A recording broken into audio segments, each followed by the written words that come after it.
There is one thing that Israel fears more than anything else in Syria: the loss of its ability to fly its F-16s with impunity and hit whatever targets it wants, claiming defensive measures to stop Iran, their existential enemy.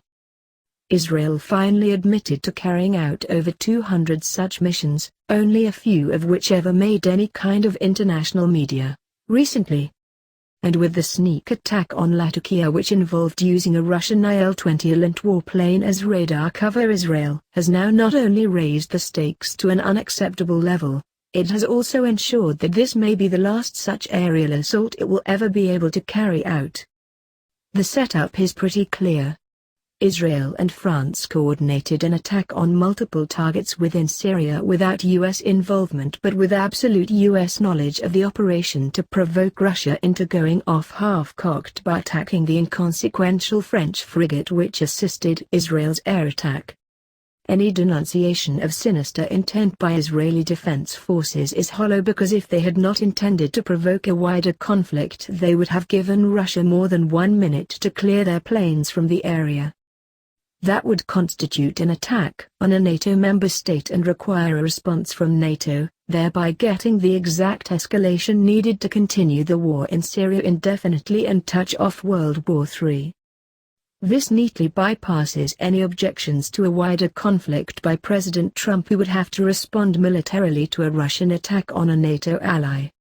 It also would reassert NATO's necessity in the public dialogue, further marginalizing Trump's attacks on it and any perceived drive of his for peace. That this took place within the 60 days window of the midterm elections should also not be discounted.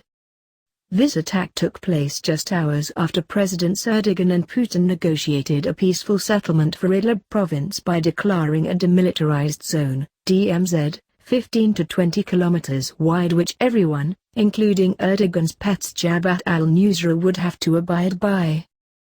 Peace was breaking out in Syria and Israel, and the war hawks in DC weren't standing for that. By conducting this attack like this, Israel and the NATO crowd figured it would be a win-win for them. If Russia strikes back at France, then NATO invokes Article 5 and they get their wider war. If Russia doesn't strike back, Putin loses face within Russia, his popularity drops 5 points, and John Bolton begins salivating at the prospect of regime change in Russia. Yes, they are that insane. It was a neat piece of geopolitical maneuvering, almost judo-like. Russia and Syria looked to be on the verge of victory, extending themselves in a major conflict that would result in months of bad press. We were expecting a possible false flag chemical weapons attack, cries of humanitarian crisis, and all the rest of the tired virtue signaling we can expect by U.S. diplomatic officials that has been all too common even under Trump. What we got was the opposite. A carefully crafted assault on Russian military forces wherein Russia's vaunted air defense systems would be blamed for its own people's deaths, and a mistaken counterattack that justifies the Putin is a vile warmonger narrative to justify a U.S. invasion of Syria which has been held in amber since 2013, and Putin's skillful diffusing that situation via diplomatic means. For once, this almost looked like a well-thought-out plan. Not the usual ham-fisted crudities we've been treated to over the last few years. But, here's the rub. It didn't work. By naming names and immediately not responding militarily during the fog of war, Russia and Putin again proved to be more skilled at this than their adversaries. France, Israel and the US will be the ones to lose face here. And with Israel betraying Putin's forbearance after April's airstrikes on Damascus, he will have no choice but to upgrade Syria's air defense systems from S-200 to S-300 and possibly S-400. This is Israel's worst nightmare. A situation where any aerial assault on targets within Syria would be suicide missions, puncturing the myth of the Israeli Air Force's superiority and shifting the delicate balance of power in Syria decidedly against them. This is why Prime Minister Benjamin Netanyahu worked Putin so hard over the last 2 years. But, this incident wipes that slate clean. This was a cynical betrayal of Putin's trust and patience. And Israel will now pay the price for their miscalculation. Giving Syria S-300 does not avenge the 15 dead Russian soldiers. Putin will have to respond to that in a more concrete way to appease the hardliners in his government and at home.